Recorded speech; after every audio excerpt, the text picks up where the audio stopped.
This is Tristan McGough, your philosopher at large.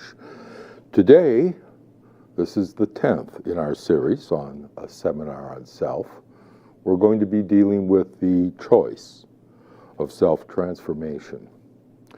Or as a subtitle, what I like to say, controlling choice for consciously changing reality. Now, the last session, you might recall, we reviewed the nature of reality as being fundamentally that of change, and there were elements that were changeless, and there were elements that were changing, and there was a changer, that is, conscious being, which was the fulcrum, as you will, of carving the finite world out of the pure being of the absolute reality and creating what we have come to term finite reality, the world of finitude, of particulars.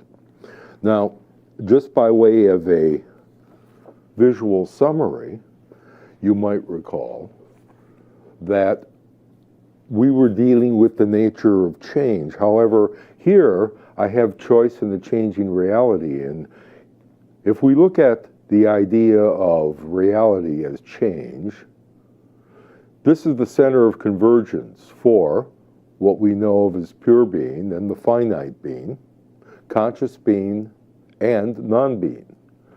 Now, in terms of choice, which is nothing more than conscious change, we have comparable terms in terms of the infinite universals of pure being, where we have the unchanging in a changing world, that is, the infinite universals such as redness or roundness or humanness. These things never change. They are what they are. They're infinite. That is, you can utilize the universals or instantiate them. As Plato said, they participate in the finite world. The participator, the one who performs these functions, is the same one that is the apperceiver of these functions, and that is the conscious being. And this is the changer. In terms of a conscious choice, we have to ask ourselves, just as we did with the nature of change, what's the nature of choice? Now, the nature of choice, one would automatically assume, is going to involve the will, which indeed it does. Because as you recall, there are four main faculties to the self, right? There's willing, thinking, feeling, and doing, which you can summarize by the terms of will, mind, heart or love, and life. These are all four facets of the self, and they all cooperate at the same time. They're co-founded in the sense that you can't have one without the other. They're married to the very concept, reality, and nature of the self. In terms of just briefly going over what it is so far that we have covered up to this point, I've provided, before we discuss the nature of choice, a summarization of the faculties and the contents of experience. So, of these six, I'd like you, first of all, to focus simply here on experience, in that every time we have an experience, there's an experiencer, there's the experiencing itself, which is the knowing, and there's the experience. Now, you can call experience knowledge if you like, but if you do knowledge or experience, remember, it's the tri-founded relation of the knower, knowing, and known. For instance, At this very moment, what you are perceiving is the experience, from what you're hearing and seeing, is the experience. It's the objective world, so to speak. That is, it's an object that is presented to your consciousness in the intentional structure that I've termed the epistic relation of subject and object that creates something altogether new. For instance, as we're discussing now, what you are visually and auditorily experiencing at your end and that I'm producing is the experience. And each of us are experiencing this as a unique experiencer. However, as we've discussed, the experiencer itself is grounded in unitive reality or unitive being. This consciousness that is attained through self-transformation is, in a large sense, of unity with what already is united.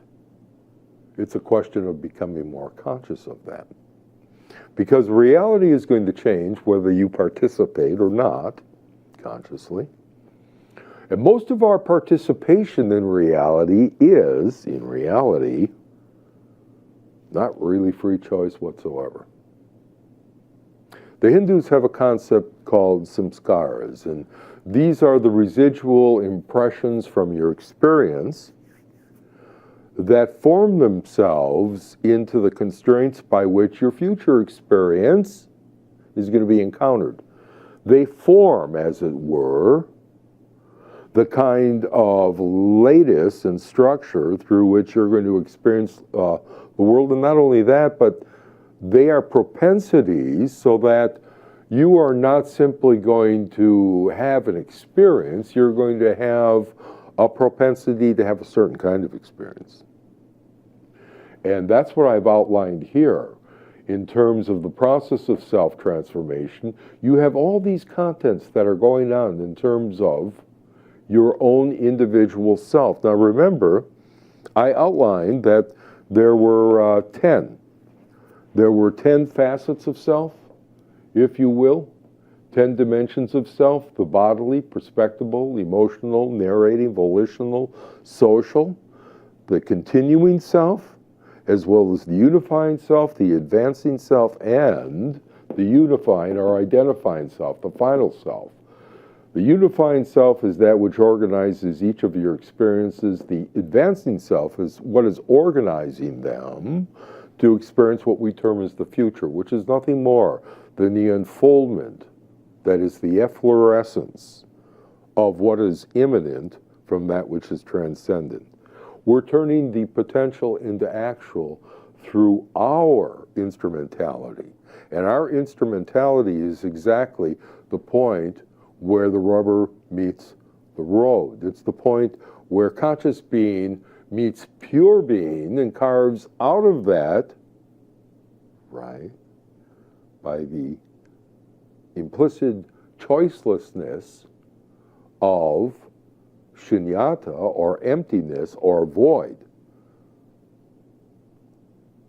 and creates finite being. As we were speaking about moments ago, let's put this back just for a moment.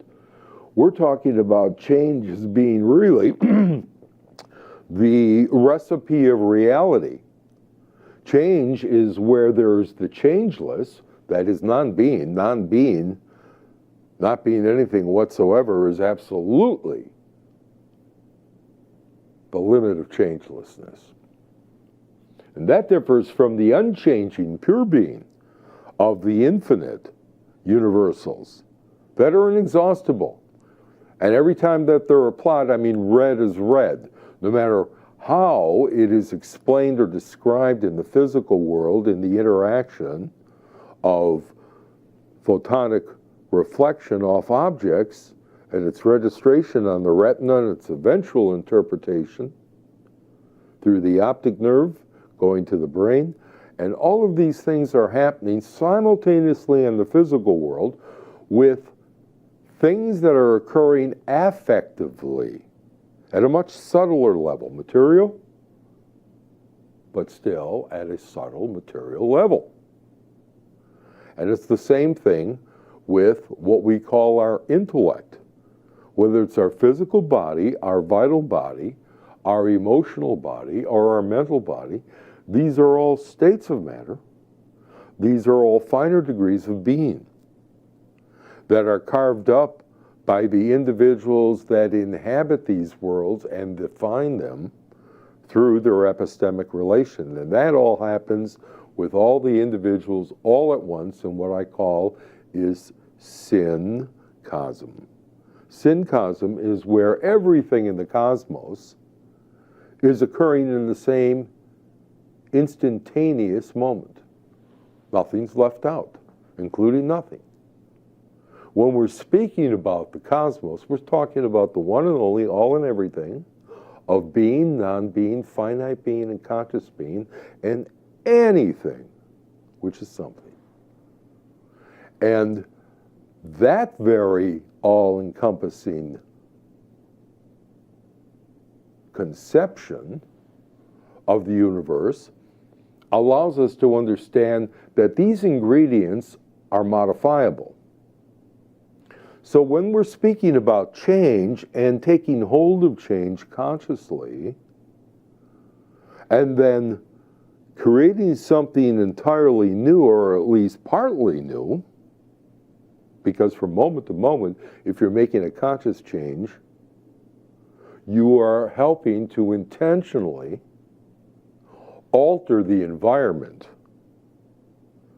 Now that environment may be the internal environment that I call the purlieu, that is this interior psyche in which there is always the subject-object relation in terms of what it produces. It produces transfinite interjects, which simply means that you bring a subject, such as my consciousness, together with an object, such as this pointer, this silver pointer, so that I behold it. There is something new that happens. It's not just the pointer. It's not just my consciousness, which is now floating freely. It is that I fix through attention, or intensity of consciousness, through my senses, onto something that becomes an object when I behold it, because I am its subject. What I create, that is, my perception of this silver pen, is an interject.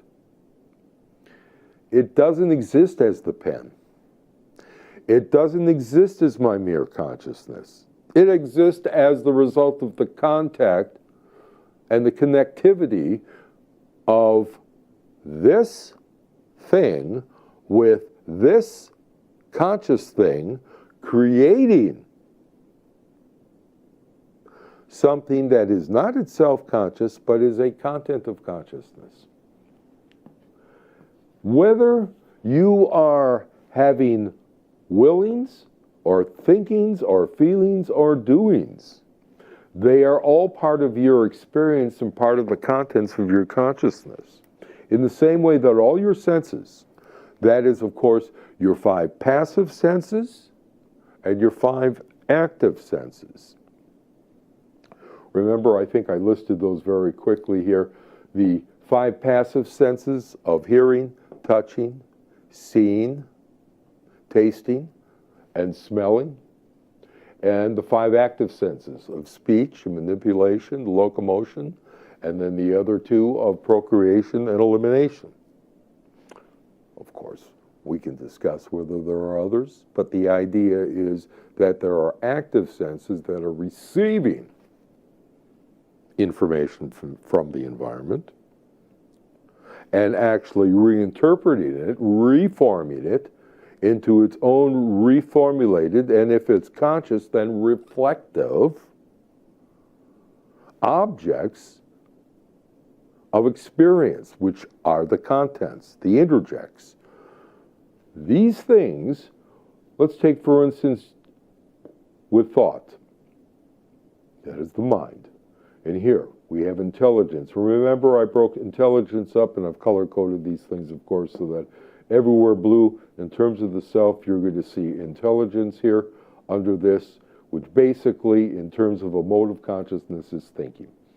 In terms of functions of consciousness, it's understanding and reason, which is really discernment and judgment, right?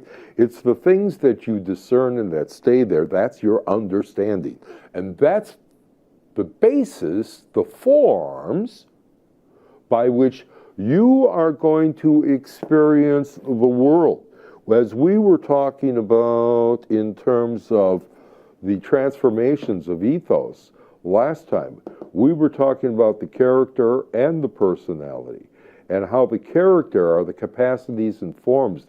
These are motivational dispositions that are at a very deep level of your psyche. They are basically implicit. You have an implicit discernment of the world. And that's the form, if you will, where you're going to pour the water of your experience, and the contents are going to form according to the shape of that container. So it's important that your understanding, that which stands under, that's part of your logos, that's part of the mind, that part of what stands under is based on reality, that it corresponds to reality.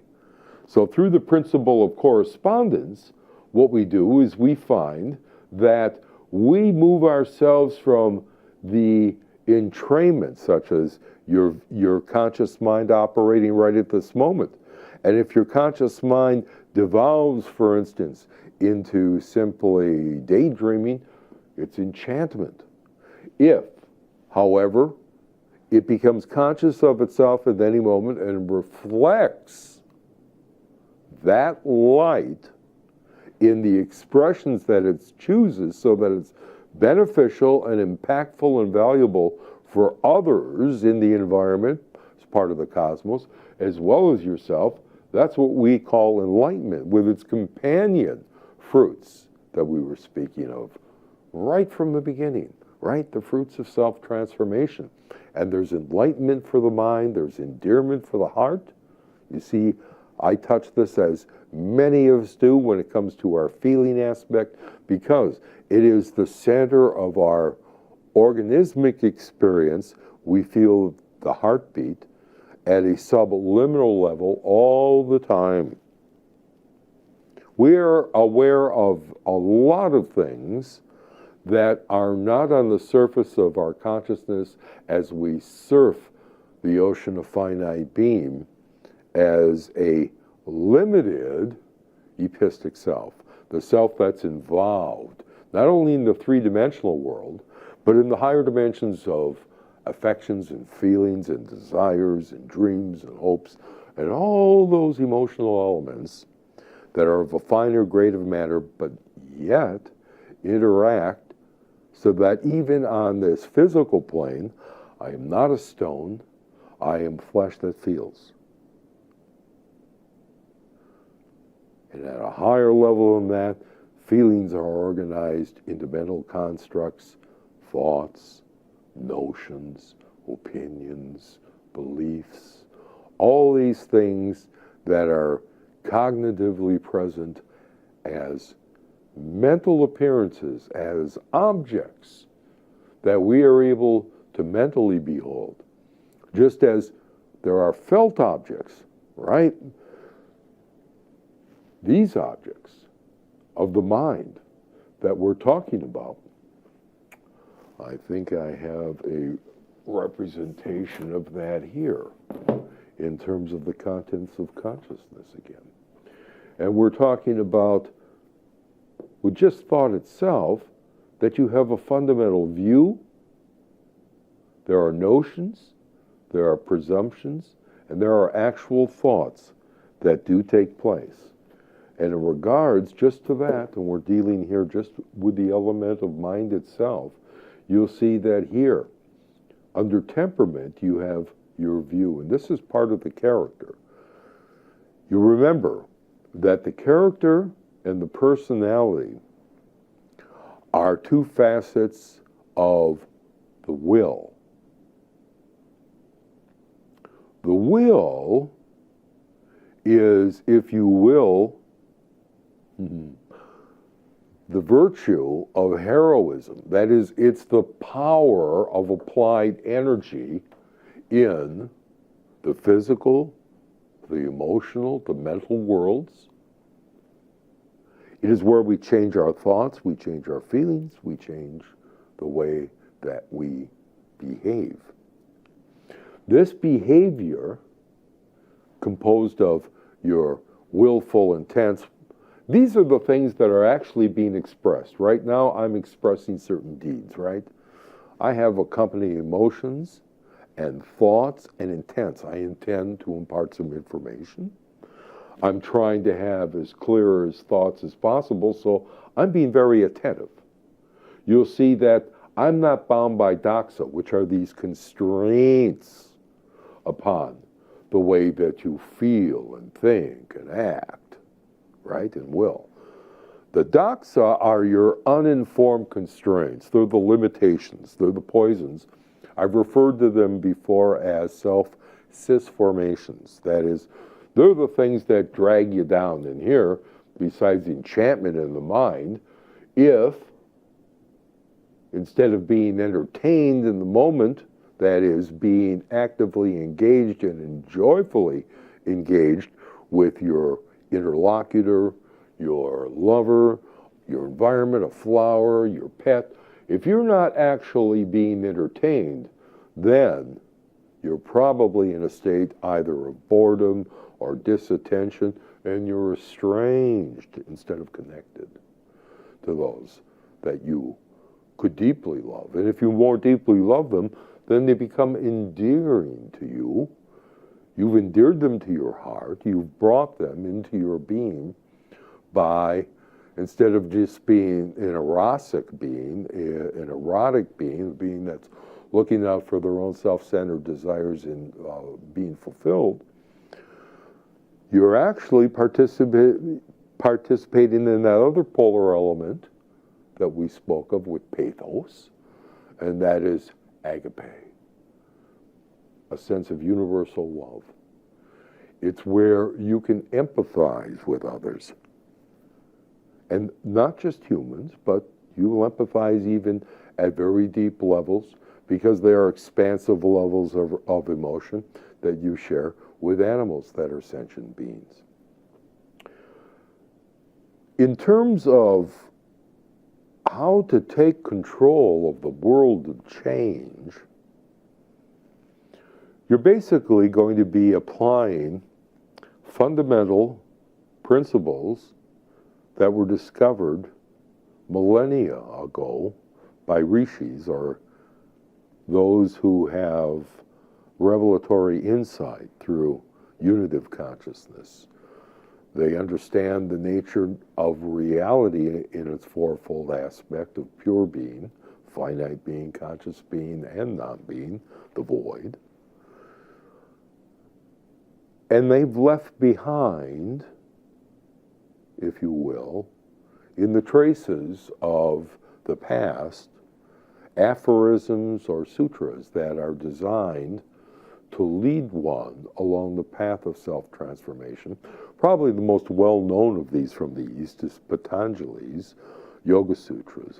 Patanjali lived in approximately 200 AD, Common Era, and he was the father, if you will, of the Yoga Sutras, being one who was trained and taught and eventually systematized these into 4 books, or padas.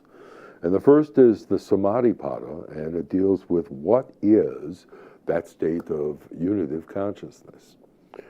And out of the gate, the second verse, he defines yoga for us. And he says, yoga is the control of the mind and its modifications. Control of the mind and its modifications. Well, what controls the mind? The self. As it controls the will and the heart and the life. Altogether, they are facets of the self. So the 10 dimensions of self that you take yourself upon on the journey of self-transformation are the very things, the instruments that you are going to use in order to build the contents of your experience into a unity. It's very interesting that commentators on Patanjali see that yoga, which means to yoke or to return to union, is essentially union.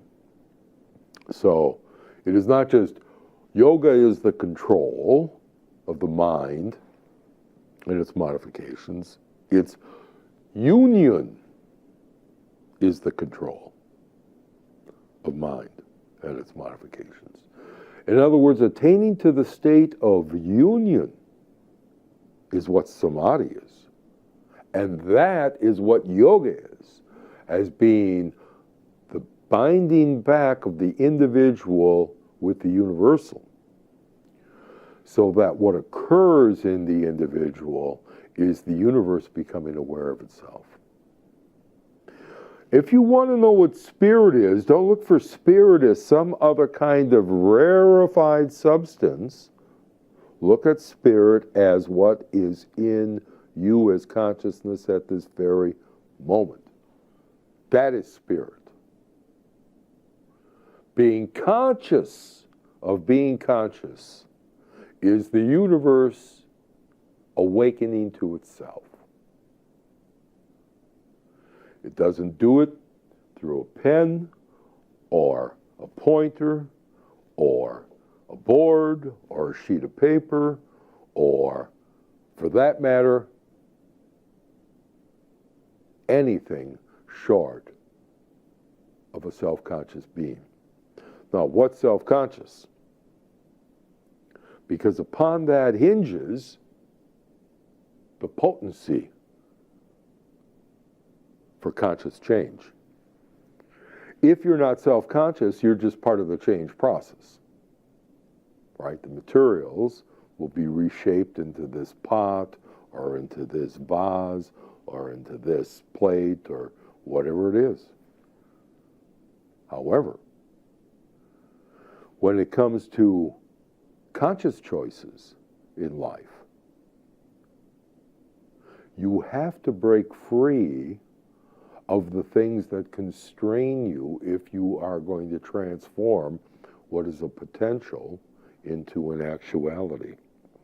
Otherwise, all you're doing is you're repeating the past forms again and again and again, and people call that boredom, habituation, non-learning, non-growth.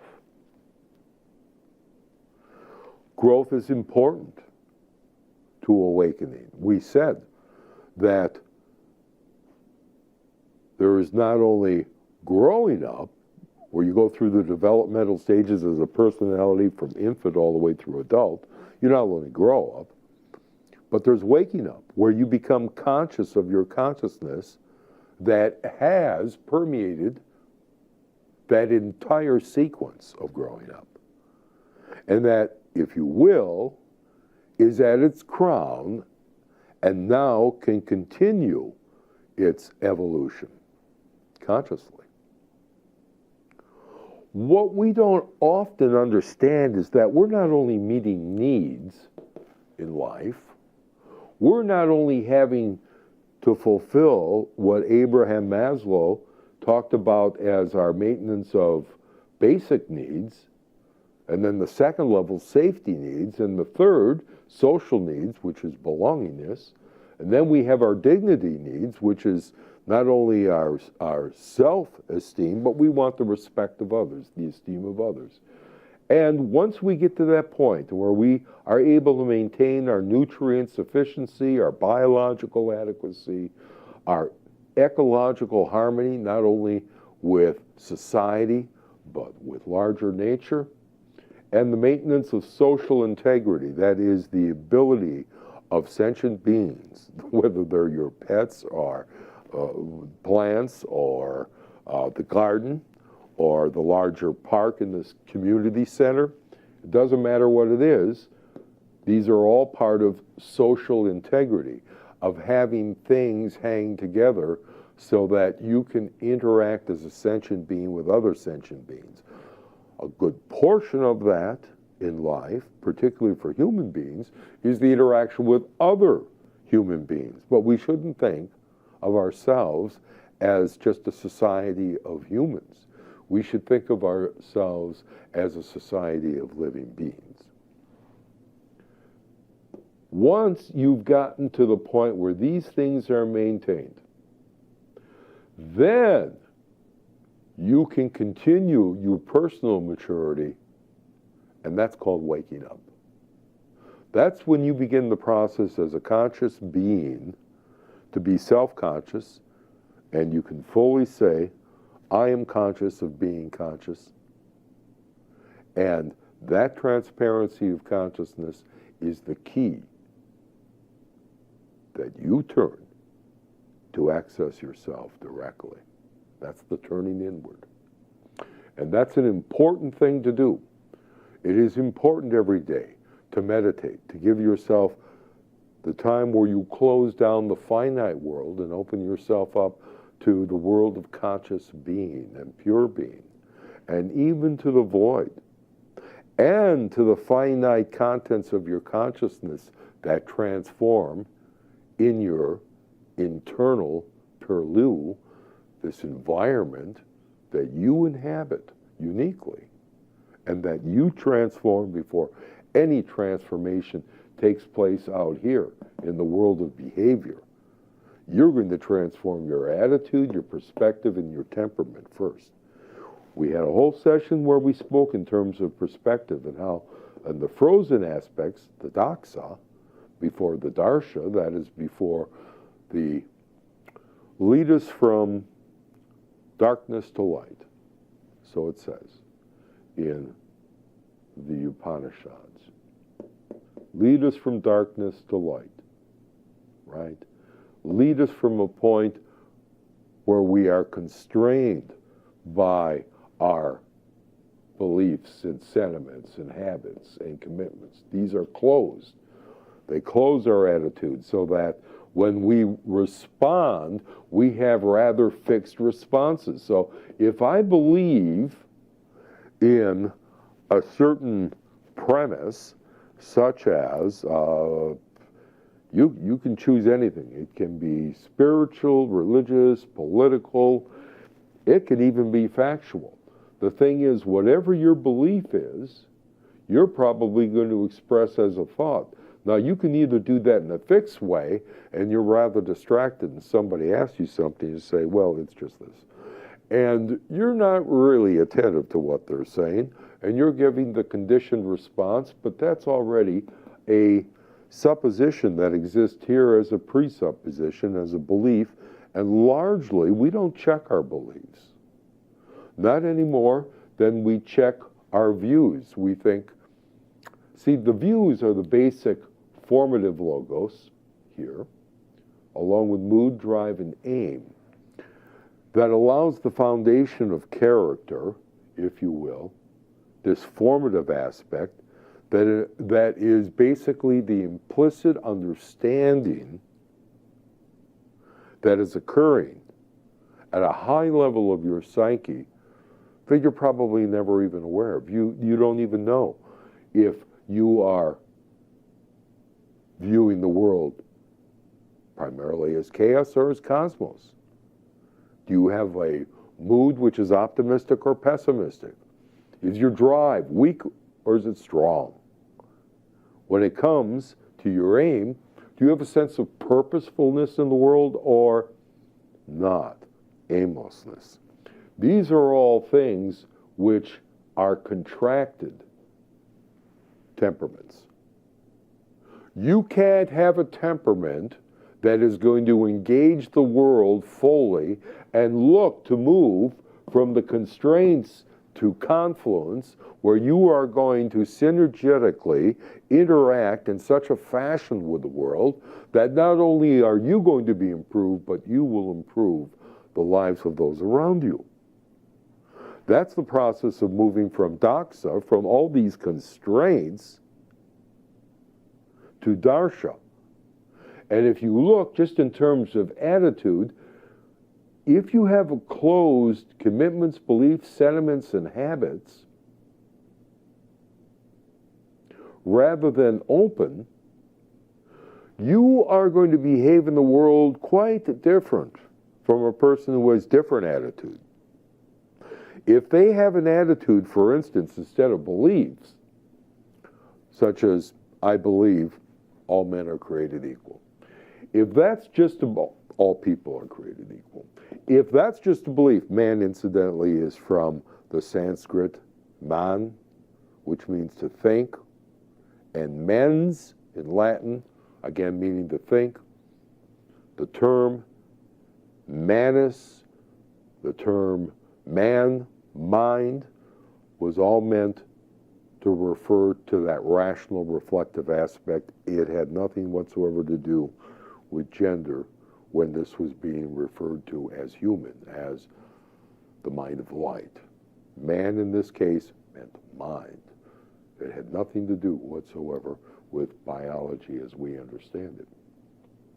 But that's the nature of etymology. That happens with a good deal, and that's why I am very particular about the terms that I use, because they're born in the garden of culture, and the roots, the etymologies of words, are what lies in the soil of our culture. If you want to understand our culture and its concepts, follow down to the roots of any plant of conception, and you'll study the etymology and see some just absolutely fascinating ways that language as samskaras, as these fixed modifications, right? That's what language is. It's a system of symbolic patterns that are used for intelligible communication. And any system of symbols that you're going to use is going to involve finite particulars of which you are going to assign a meaning, as I'm doing here. So when I say blue or red, blue represents mind, and red represents life, and yellow represents the moods and the affects, the heart, and green is representative of will. These are all conventional designations. I could have chosen any colors, but I chose these for a very strong reason.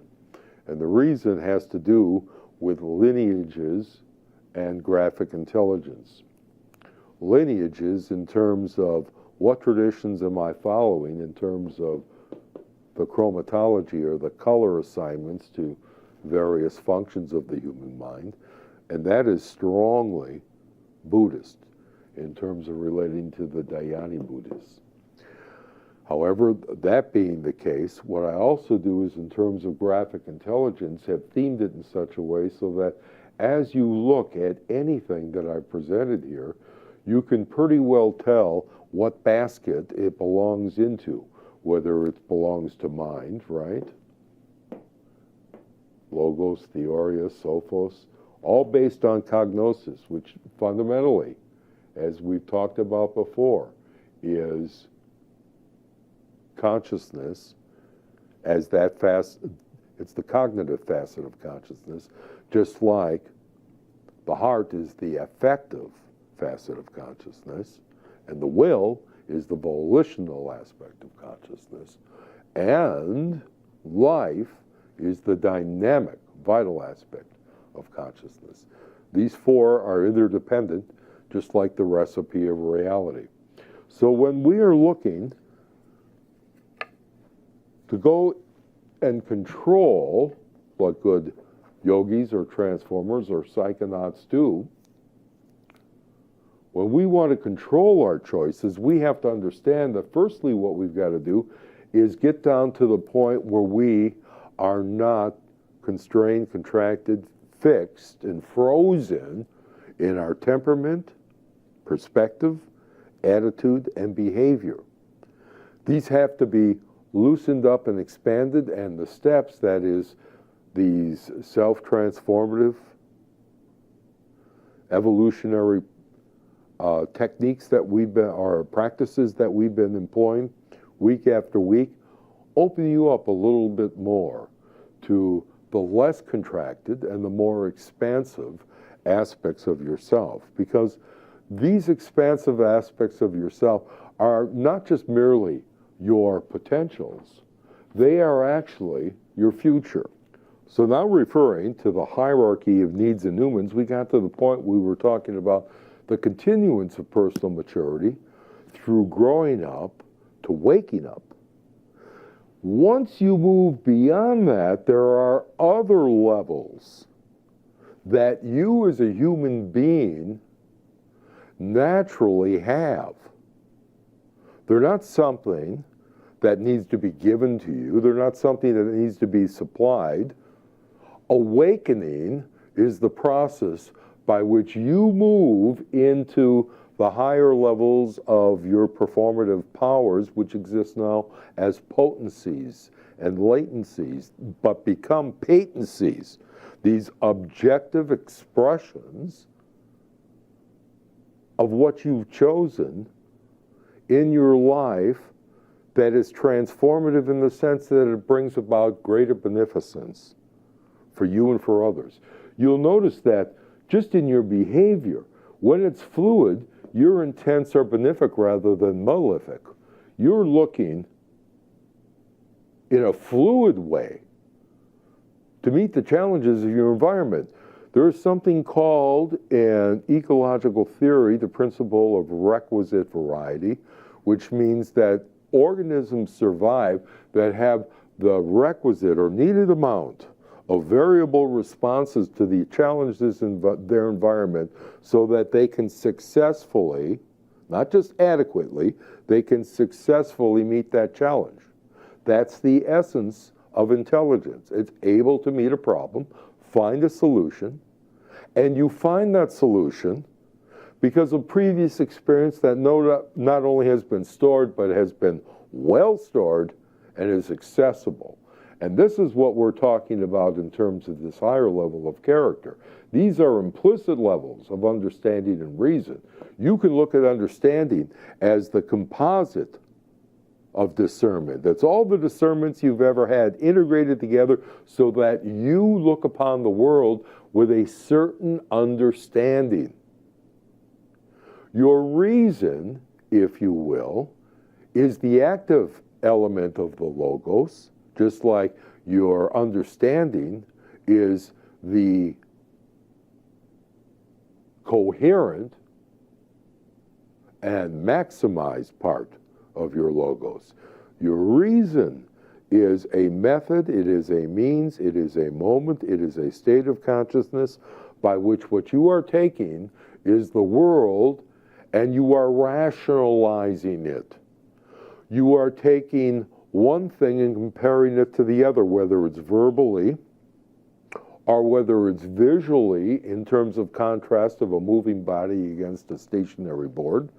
There are all these judgments that are being made by reason at any given time in a fixed state of consciousness I call cognizance. And where cognition is the flow of consciousness, seamless, continuous, unbroken, non-discontinuous flow, a cognizance is a moment like a snapshot where you say, ah, this is this. All it is a fleeting moment. I mean, when you're talking about the incredible rapidity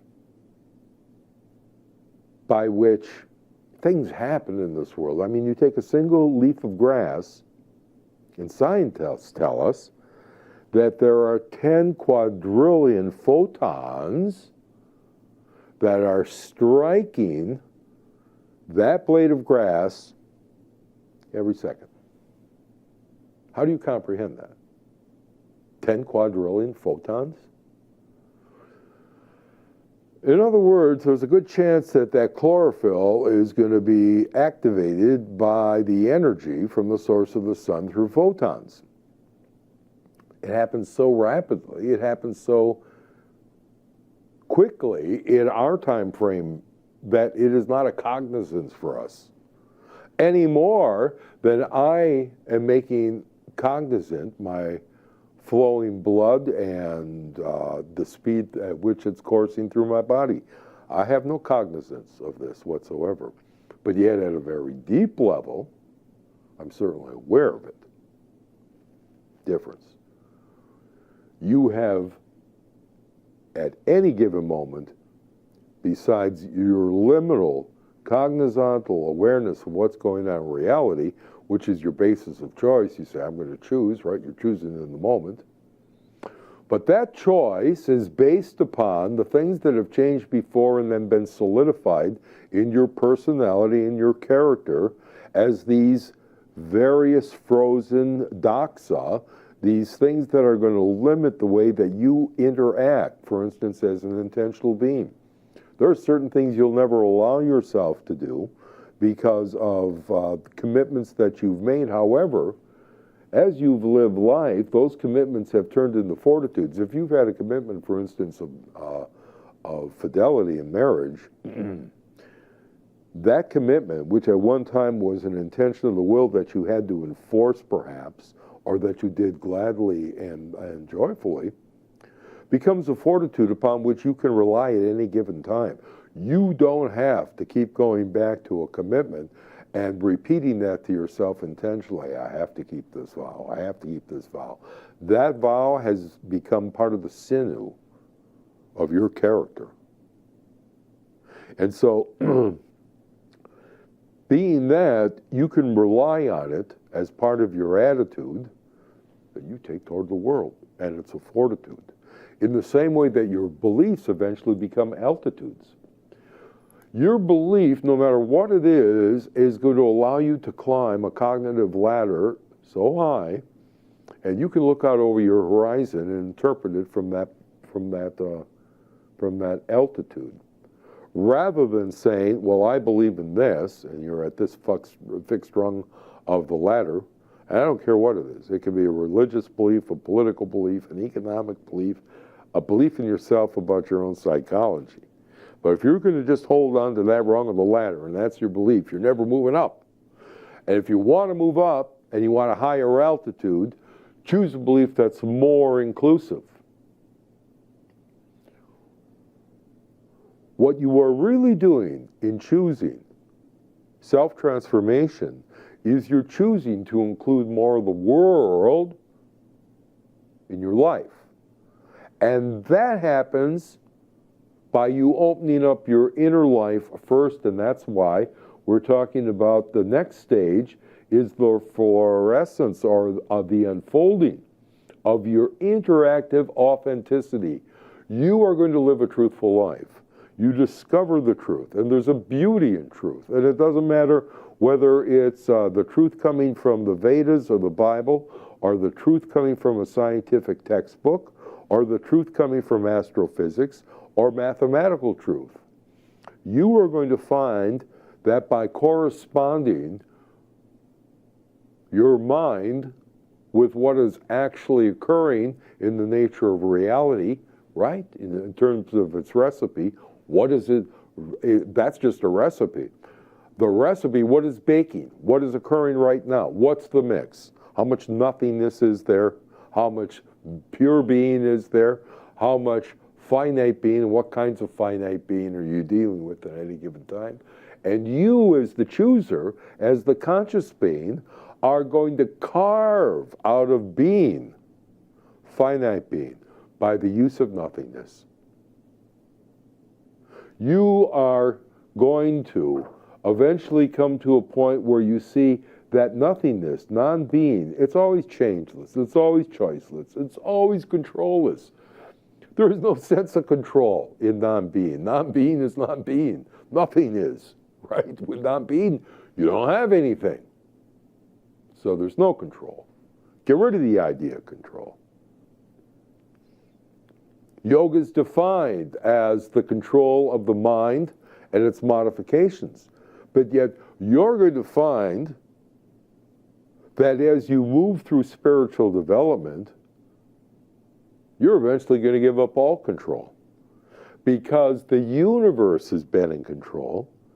You, as part of the universe, are learning how to take control, which is more like taking orders.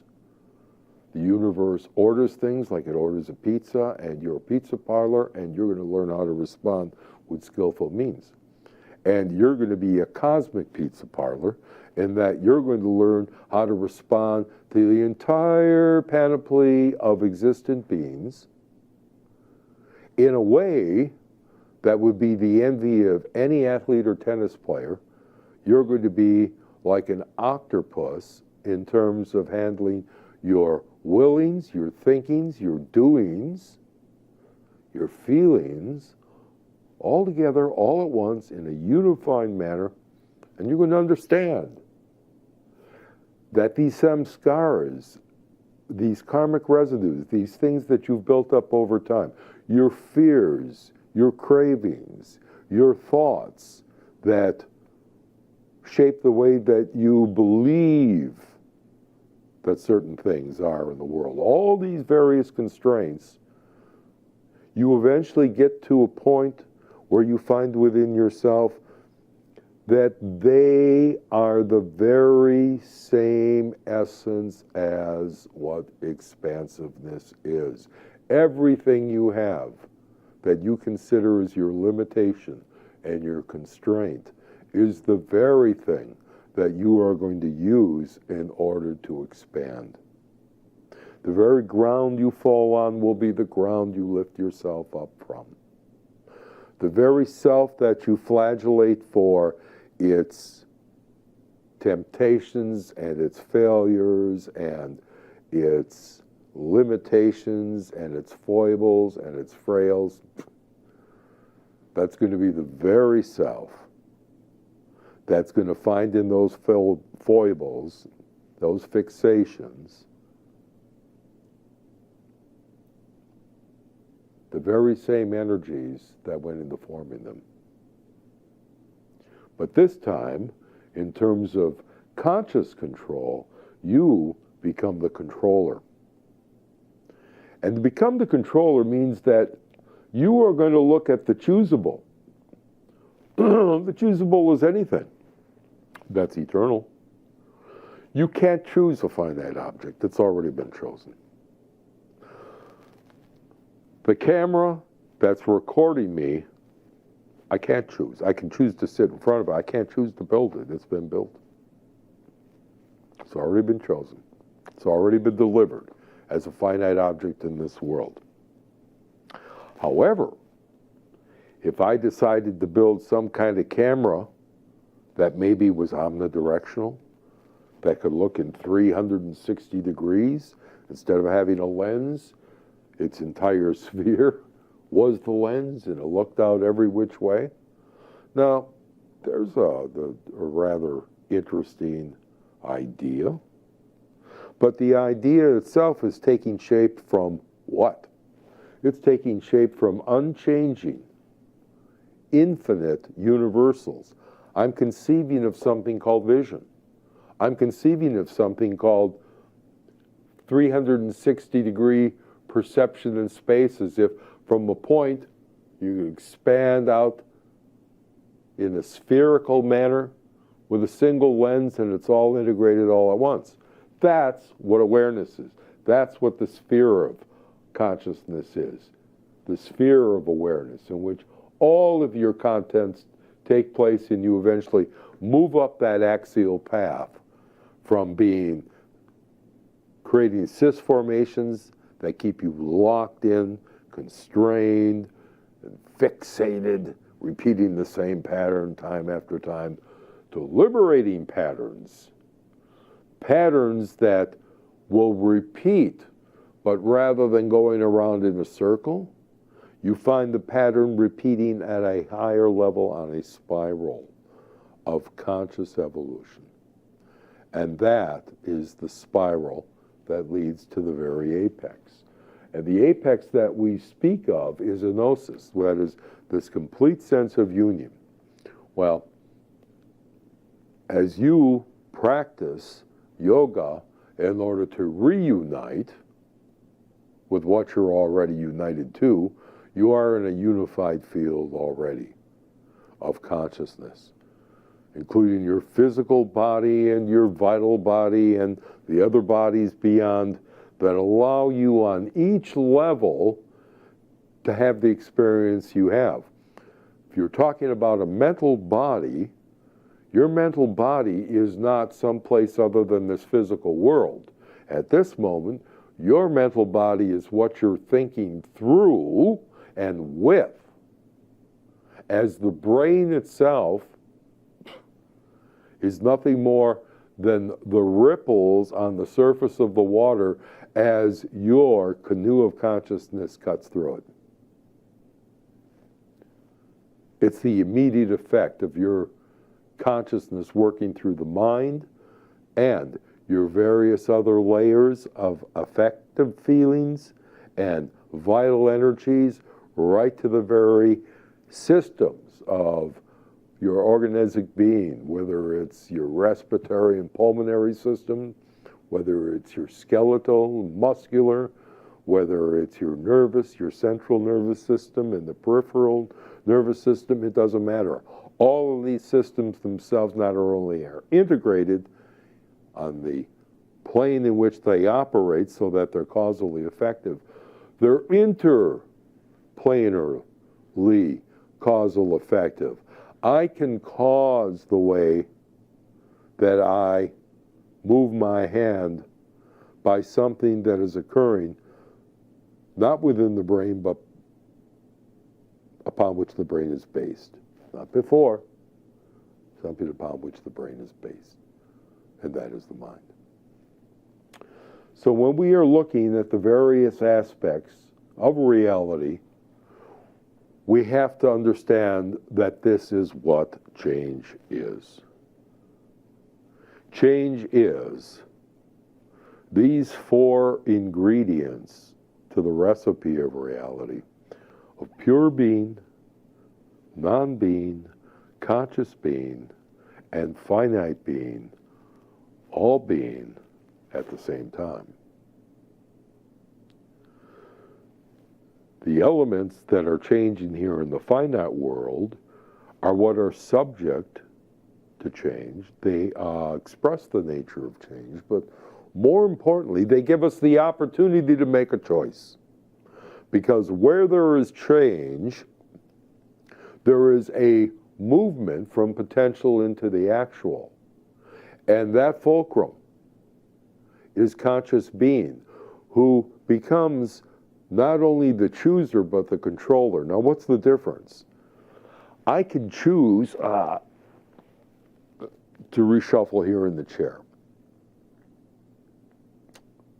But that's based upon the previous control I already have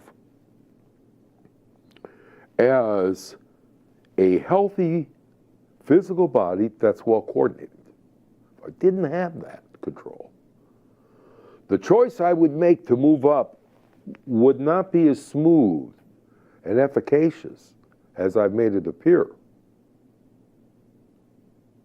And that's the case for everything that's taking place in the changeable world of reality. So where we want to make a choice, we have to first ask ourselves, what are we in control of? If you are not in control of your habits, if you are not in control of your sentiments and of your beliefs and of your commitments,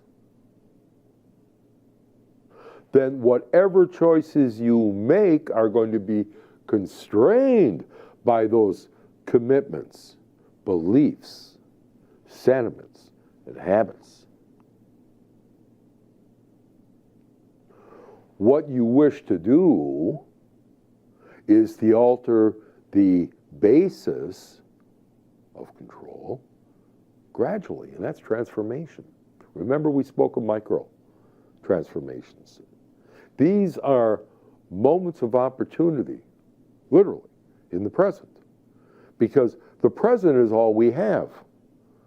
That's where the presencing of the ground takes place, and everything is expressed as a unity. We haven't left any subquantum particle behind in the now, have we? Not a thing. When you look at the various modifications that take place in manifestation, remember this. This manifestation, the light spectrum by which I'm interpreting manifestation is pretty narrow on the whole electromagnetic spectrum. Visible light that we can perceive with the retina. Same thing with our hearing. We hear only a certain range of sounds. There are, of course, inaudible sounds beyond the ear's detection on frequencies higher and lower. Science has indisputably proven that. And there are other species that have different ranges of sensibility by way of sight. Many insects see the ultraviolet spectrum, and they see ultraviolet patterns more so than they see colors. Or species can hear at higher decibel levels than the human ear can take. So that becomes their manifest reality, which it is not for us. The X-rays are not a manifest reality. What's manifest reality for us, visually speaking, is this narrow spectrum of visible light. So we're interpreting the entire world from the get-go from our own organismic constraints. But that is the nature of affinity. You cannot interact unless you have something to interact with. And that is the nature why we are in a world that is not only of space and time, but it's also of entity and causation. Space is being occupied by entities, moving in local, consequential causality, where things that happen make a difference to other things. So, as a psychonaut who is looking to transform your consciousness into happiness,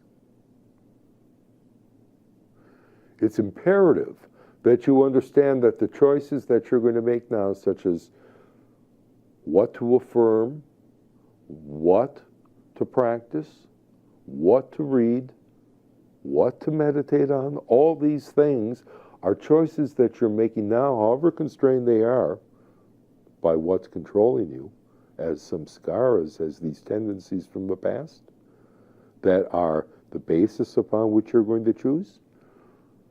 Your choosing is going to be a micro-transformation of the very control in the future. Because what is going to be more controllable are the universals such as truth, beauty, goodness, that you are going to bring into your life in order to truly fluoresce, so that you are going to move beyond self-actualization to enlightenment, where you're going to live the honest life. You're going to live by truth. And truth is something that you open up within yourself because you have already that alethic sense that we spoke of. The alethic sense, of course, is the sense that is comparable to an aesthetic sense for the heart, and an ethical or moral sense, and I've termed that archaic as well, for the will. This is all of this is an interaction of will, love, and mind, and doings. However, when I'm talking about the senses that exist as your spiritual senses, these are what you are awakening through self-actualization. The more you become aware of truth through what corresponds in your mind to what is out in the changeable world of reality, the more that you become enraptured by that reality in its aesthetic beauty through the aesthetic sense, the more that you are going to live a happy life, and you are going to attain this ecstasy, the sense of being happily outside of yourself and engaged in the world in a united fashion that brings bliss, a pleasant feeling, clarity to the mind, and a sense of purpose to the will. And that will be the next level of accomplishment and flourishing. And these I call numens. These are needs. These are numens. What are numens? They're spiritual needs, like numinosity or numinal, referring to things that have a divine sensibility to them, or a pervasive presence of unity and bliss. These numinal things are actually needs that are developed and that are satisfied by oneself when you move from growing up through waking up into lifting up. Lifting up is when you interact with the world that's already united to you in countless ways of connection, organically, physically, sonorously, culturally, aesthetically, religiously, economically. We are so interdependent in so many vast ways that science is only beginning to explore the multifarious facets of connectivity amongst us all. And this is really what is occurring in these higher levels, and this is why I put them as blue. These green are basic to your organic and your empiric self. This is the turning point. This is you as a psyche, as a soul, as a self-conscious mind, love, will, and life. Take responsibility and actualize yourself by envisioning and achieving. It's the realizing life. It's where you realize that reality is not just what you make it. Reality is what is already there and occurring, in which you become a more conscious participant. And that is what all these fluorescences are. They're the opening up to a greater inclusiveness within the world. So rather than feeling separate as a sinful being, remember, sin is really separation from God in the Christian dogma. However, when they speak of that the truth will set you free, they're talking about finally getting your consciousness to align with the cosmos. And this is what we're talking about in living the honest life. And then through your aesthetic sense, you live the beautiful life, and through your aretaic or ethical sense, you learn how to live the good life. And ultimately, the fluorescence of spiritual unity is that you will find that you are the one life. You're part of it. But there's no less of the one life in you than there is in any other thing that has existence. Again, from Paramahansa Yogananda, said, whether I am a small or a big wave of being, the ocean of life is beneath me. So as we can sum up, if you want to transform yourself on a self-evolving and permanent basis, then it's important that the choices you make are going to be based upon the control you already have. And that control you already have is built maintained, preserved, encouraged, added to, expanded by your micro-transformations in each moment where you consciously choose to change some aspect of your reality. And remember this, the change that occurs can be looked upon in an effortless way. Things happen.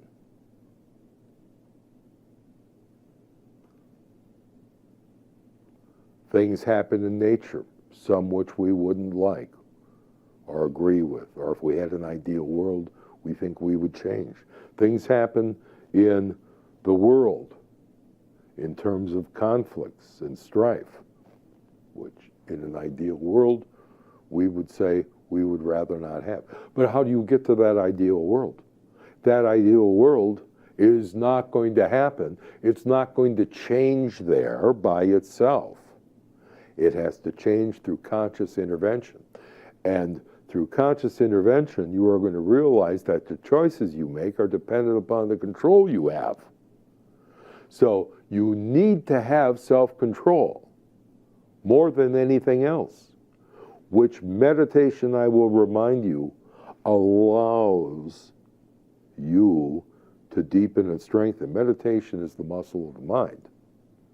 The more you exercise it, the more strength you are going to have in your mental existence as you encounter the problems that will demand your intelligence to solve. And the best way to do that is by cultivating those aspects of character that are going to allow you to stay in control when the changing world goes mad. And when it changes beyond the recognition of what you previously believed. You still are a center of control. You are a center of command because you understand that choice is based upon the control you have. So union is the control of the mind and its modifications. The more that you unify yourself with what you are already united to, but that unification occurs consciously, the fuller you participate within life. That being said, what we are going to undertake today is step number 7, controlling choice. And so as a final exercise, let us look at the self-transformation evolving practice number 7. Now, the nature of reality is change, as we've talked about. Conscious choice is a change that has further change ramifications, and consciously controlling choice leads to intended transformative changes in you and in those whom you touch.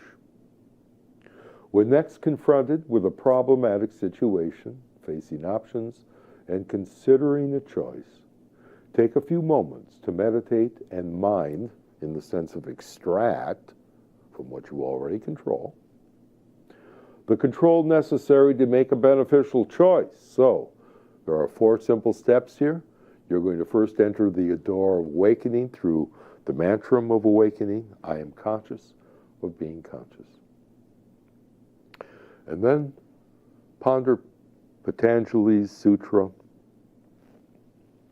yoga, or union, is the control of the mind and its modifications.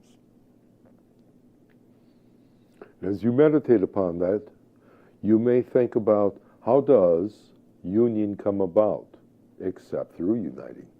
How does union come about except through uniting? That is, how does union come about except through the practice of yoga, right? Where you're going to bind something back. That's the process of uniting. And how can uniting occur? That is, how can you practice yoga in any sense of binding back? And how can uniting occur if things are not always already unified? Right? If cause wasn't unified with effect, how could you bring about or affect any change? So the mystery of unity is actually the meditation, that is the union, with the unity that already exists, that allows you therefore to maintain that unifying consciousness where what you already control is going to be the solid basis for your choices in the future. And so the next time you consider a choice, ask, as the universe's self-conscious presence, that is you, as the universe's self-conscious presence, is this what I want to bring about into existence? Or you could say, is this what we want to bring into existence? Because remember, you are the universe. There'd be no universe apart from you. And apart from you, there is no universe. So when you talk about being the universe's self-presencing, it's the universe presencing to itself. You have to ask yourself as the universe, do I really want this to come into being? That's your choice. So until next time, when we consider the results of self-transformation, behave when you must. Be good whenever you can, but above all else, be yourself.